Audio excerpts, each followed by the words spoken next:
familiares ou amigos. Desejo de vingança. Um sentimento de revide, um desejo de impor ao outro o mesmo sofrimento que estamos sentindo. Entretanto, não conseguimos encontrar outra forma de fazer o outro sofrer que não seja agredindo e destruindo a nós mesmos. Desejo de fugir de uma situação desagradável. Fugir do sofrimento originado por questões profundas ou pelas dificuldades cotidianas. Desejo de ir para um lugar melhor. Procura de uma situação melhor, achando que a morte pode proporcionar isso. Paz.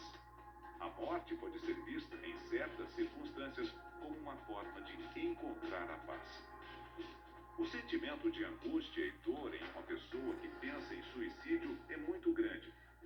No geral, o que leva alguém a se matar é uma dor muito grande. É uma dor tão forte que leva a pessoa a achar que a única saída que ela tem é a morte. Então, ela não vê, muitas vezes ela não quer o suicídio, ela quer terminar com uma dor insuportável e acha que a única saída que ela tem para isso é cometer o suicídio. O suicídio é um fenômeno complexo e não tem apenas uma causa. É importante a gente lembrar que o suicídio é um fenômeno muito complexo. Quando nós tentamos explicar um fenômeno tão complexo quanto o suicídio, com causas simplistas ou únicas, invariavelmente a gente erra. Em síntese, é uma série de fatores que se combinam. Quando uma pessoa se mata, a gente pensa assim, é porque perdeu o emprego, é porque a relação afetiva se quebrou, houve uma traição. Mas não, isso daí é a gota d'água. Geralmente é uma história, é uma combinação de fatores que levam uma pessoa ao suicídio. Dentre as principais causas do suicídio, algumas estão associadas a transtornos mentais. Basicamente, são 4 grupos de doenças que são as principais em termos de risco de suicídio, ou talvez 5. O transtorno bipolar, os quadros depressivos, mesmo aqueles que não cursam com mania, né, são diferentes do transtorno bipolar. A esquizofrenia é um fator de risco importante, tem um fator de risco importante. O uso de substâncias psicoativas, né, alcoolismo, drogas em geral, e alguns transtornos de personalidade. Algumas pessoas que têm personalidades fora do padrão e que têm um risco maior também de tentativas e, eventualmente, de atos suicidas. Atenção! Não é porque a pessoa tem um transtorno mental que ela pensa em suicídio. Agora, eu destaco assim, que muitas pessoas têm algum transtorno mental, mas não pensam em suicídio. Não é que por eu ter transtorno mental eu vou pensar. Não. Felizmente, a maior parte da população que tem transtorno mental não pensa. E aqui vai um alerta referente ao abuso de álcool e drogas, principalmente quando a pessoa estiver tratando a depressão. Importante a gente ter sempre esta coisa como uma bandeirinha vermelha. A doença depressiva e o abuso de substância, tanto o álcool, a maconha, a cocaína, o crack, qualquer substância que atue no sistema nervoso junto com depressão, é uma combinação fatal. Infelizmente, isso a gente vê muito no dia a dia, no corriqueiro, e inclusive muitas vezes é manchete na mídia de artistas que tinham depressão e faziam abuso de substâncias e acabam se suicidando. Então, a gente recomenda todas as pessoas que tenham depressão não fazer abuso de substâncias. Se estiver fazendo, pare, interrompa, porque a gente só ganha o benefício da própria vida. Isso é importantíssimo.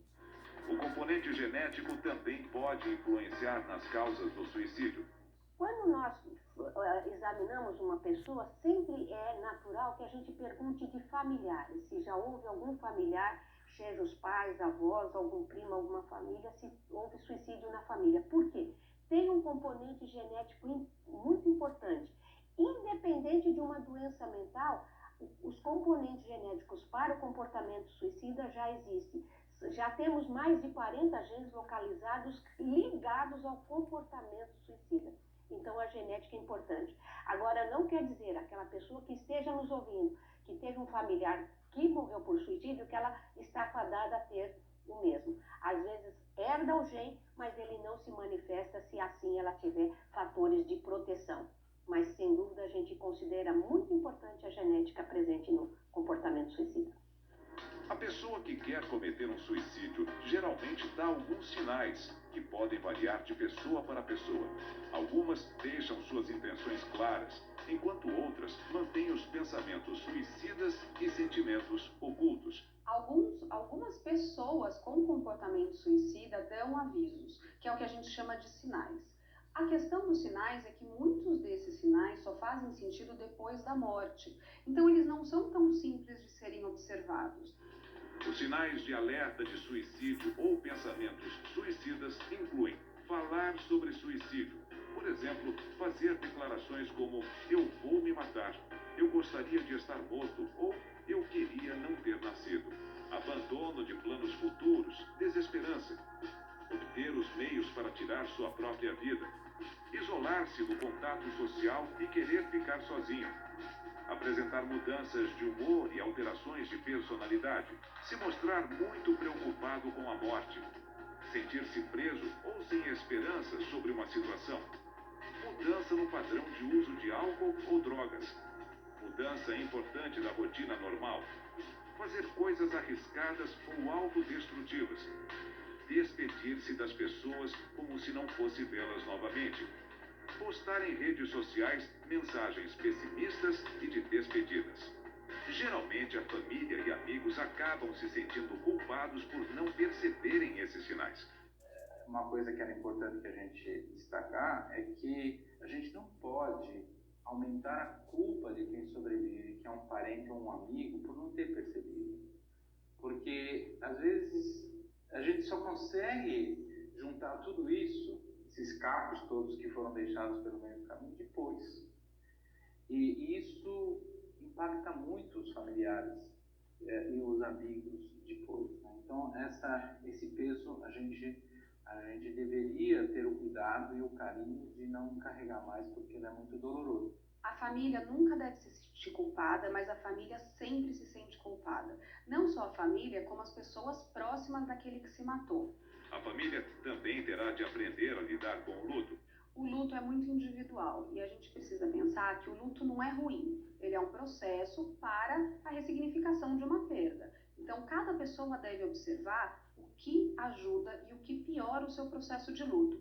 Tem pessoas que vão gostar de ver fotografia, tem pessoas que não. O homem mostra, diferente da mulher, a sua dor.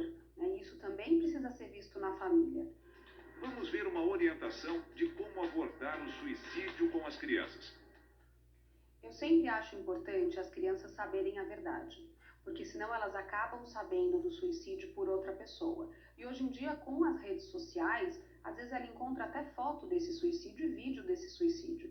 Então a criança precisa saber. A criança não vai ter o julgamento que o adulto tem com relação a esse ato, mas ela precisa ser assegurada que nada do que aconteceu foi culpa dela, porque a criança traz muito a culpa para si.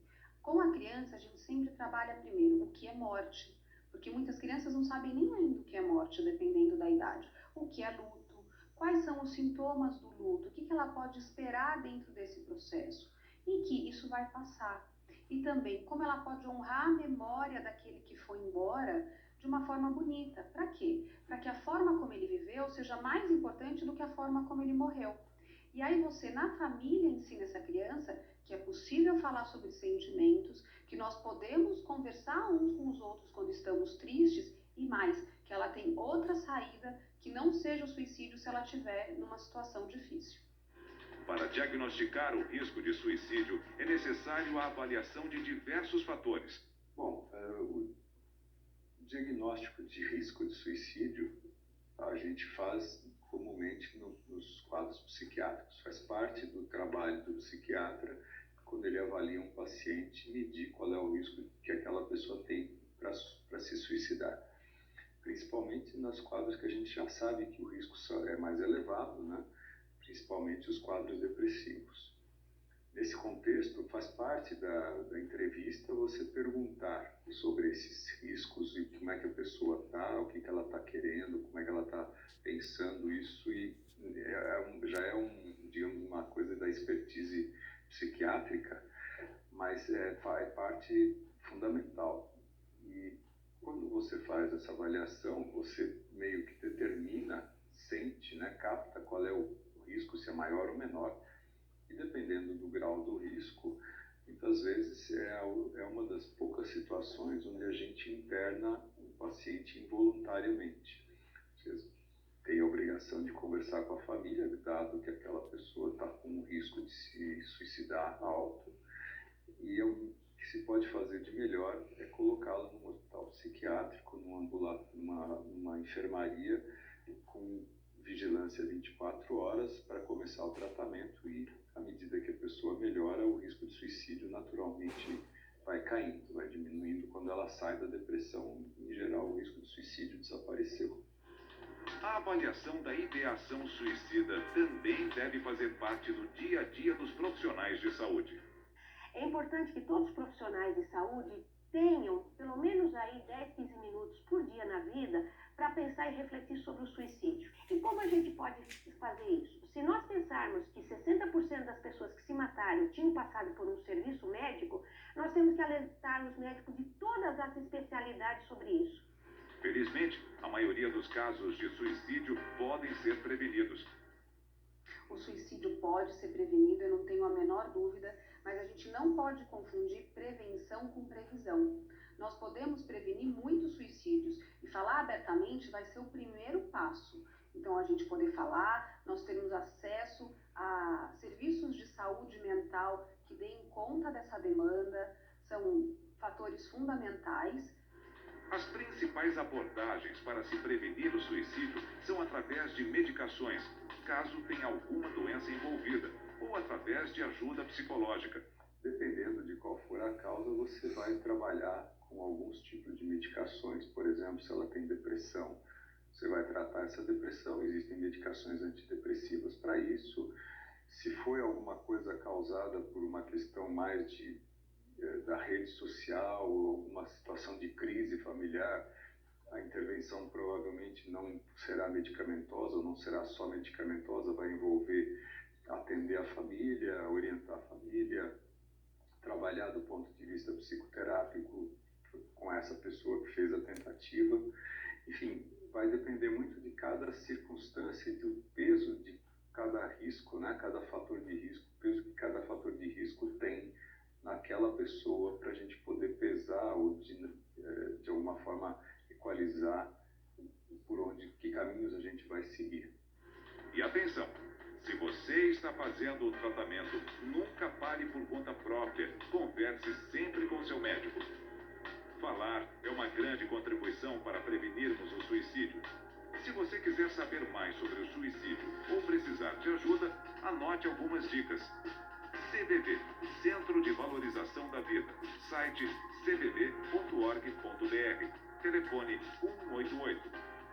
ABP, Associação Brasileira de Psiquiatria. Site abp.org.br.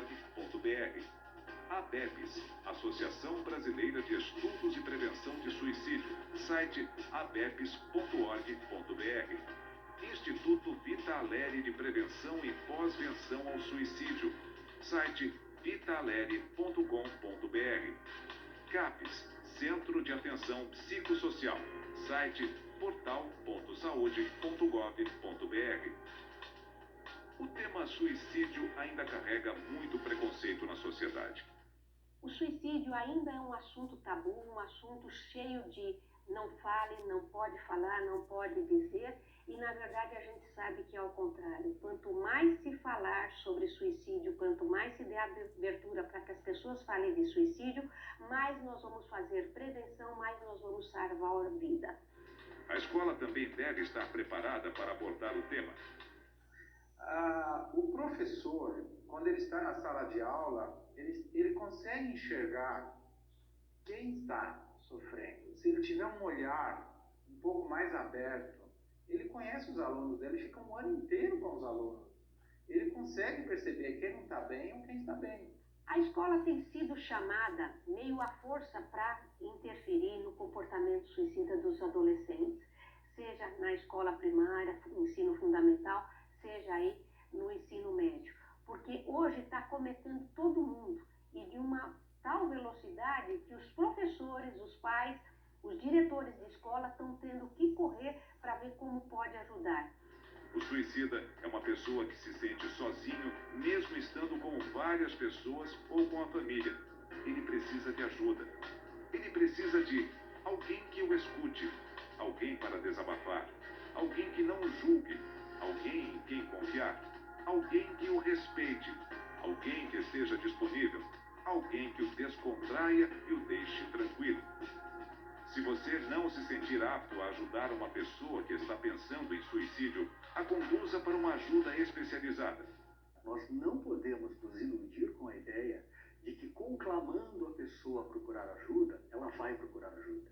Nós temos que pegar na mão e ir junto. É oferecer um apoio, não só apoio moral, mas um apoio mais pragmático. Conduzir essa pessoa até um profissional de saúde mental. Se você está passando por alguma dor ou sofrimento, não desista. Fale, procure uma ajuda médica ou ligue para o CVV, Centro de Valorização da Vida. Telefone 188, atendimento 24 horas, ligação gratuita. Se você está triste, é porque sua alma continua viva. E sendo assim, você está pronto para sorrir de novo.